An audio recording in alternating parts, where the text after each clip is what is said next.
প্রিয় ভিউয়ার্স, সাদা রঙের এই গোল গোল ছোট্ট ফলটাকে চিনতে পারছেন? হয়তো অনেকেই আপনারা চিনবেন না। এর নাম মাখনা। পুকুরে নদী নালায় যে পদ্ম ফুলটা হয় সেটারই বীজ। এতে রয়েছে প্রচুর ম্যাগনেসিয়াম, পটাশিয়াম আর ক্যালসিয়াম। হাড়ের জন্য ভালো, হার্টের জন্য ভালো, ওজন কমাতে সাহায্য করে। যারা ডায়াবেটিস বা সুগার প্রবলেম আছে তাদের জন্য কিন্তু এটা একটা বেস্ট খাবার। গরমে আজকে একটা খুব মজাদার ঠান্ডা ঠান্ডা রায়তা তৈরি করে দেখাচ্ছি। খুবই সহজ। প্রথমেই এই মাখনা আমি মিডিয়াম থেকে একটু লো ফ্লেমে ভেজে নিচ্ছি। একেবারে কিছু দেওয়ার দরকার নেই, তেল কিচ্ছু না, নুন কিচ্ছু না, জাস্ট নাড়াচাড়া করে ভেজে নিচ্ছি ৩-৪ মিনিটের মতো। এটা কিন্তু প্রথমে ভাজার আগে একটু লেশমে ধরনের ছিল, মুড়ি যখন লেশমে যায় যেরকম সেরকম, আর ভাজার পরে কিন্তু দেখতেই পাচ্ছেন কীরকম মচমচে হয়ে গিয়েছে।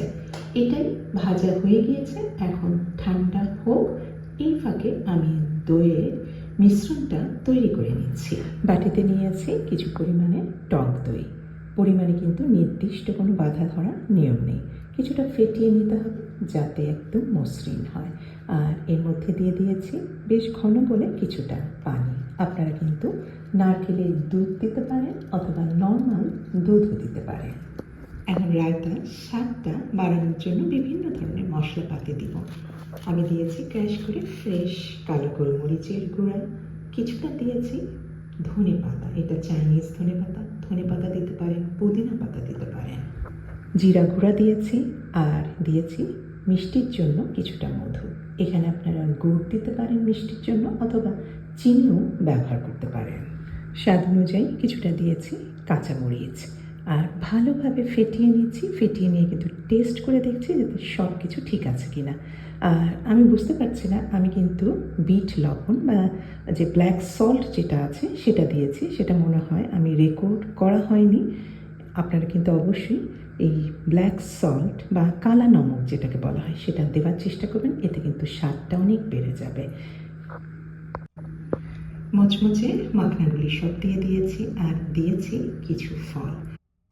আম দিতে পারেন, পেয়ারা দিতে পারেন, জাম্বুরা দিতে পারেন, এই ধরনের মৌসুমি ফল যেটা হাতের কাছে আছে সেটা দিতে পারেন। কমলা দিতে পারেন একটু কেটে, আপেল দিতে পারেন, আবার দিতে পারেন কিছু শুকনা কিশমিশ।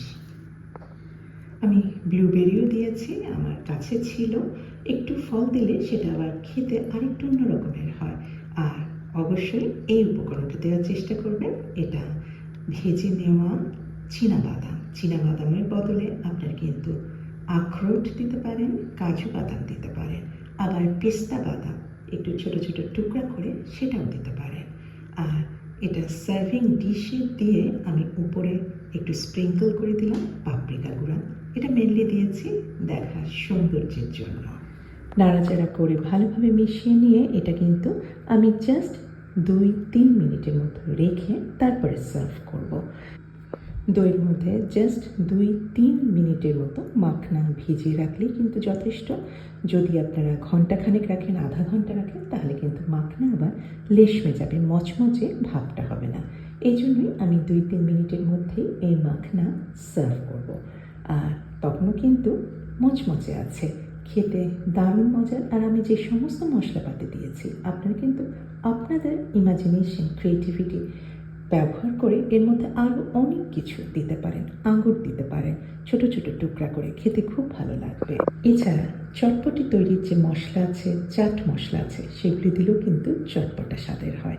আমি আপনাদেরকে বলে দিলাম, আপনারা আপনাদের পছন্দ মতো করে এই রায়তা তৈরি করে মাখনা দিয়ে সার্ভ করেন, সবাই অবাক হবে।